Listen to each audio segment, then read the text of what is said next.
এই মানুষটার ভয়ে শয়তান পর্যন্ত রাস্তা বদলাত।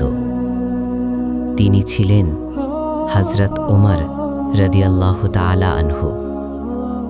এক সময় তিনি ছিলেন ইসলামের কঠোর বিরোধী, কিন্তু কোরআনের একটি আয়াত তার হৃদয় কাঁপিয়ে দিল। সেই ওমরই একদিন হয়ে উঠলেন ইসলামের শক্ত স্তম্ভ। খলিফা হওয়ার পরও তিনি রাজপ্রাসাদে থাকেননি। রাতে বের হতেন মদিনার পথে পথে, মানুষ ঘুমায় কিনা আর ক্ষুধার্ত কেউ আছে কিনা তা দেখার জন্য। এক গভীর রাতে এক শিশুর কান্না তার হৃদয় নাড়িয়ে দিল। খাদেম আসলাম বললেন, আমাকে দিন, আমি নিয়ে যাই। তিনি শান্ত কণ্ঠে বললেন, কিয়ামতের দিনে কি তুমি আমার বোঝা বহন করবে? খলিফা হয়েও নিজের হাতেই রান্না করলেন।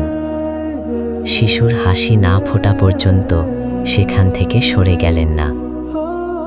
এই ছিলেন হযরত ওমর রাদিয়াল্লাহু আনহু, ক্ষমতাবান কিন্তু আল্লাহর কাছে ভীত, ন্যায় বিচারের জীবন্ত ইতিহাস।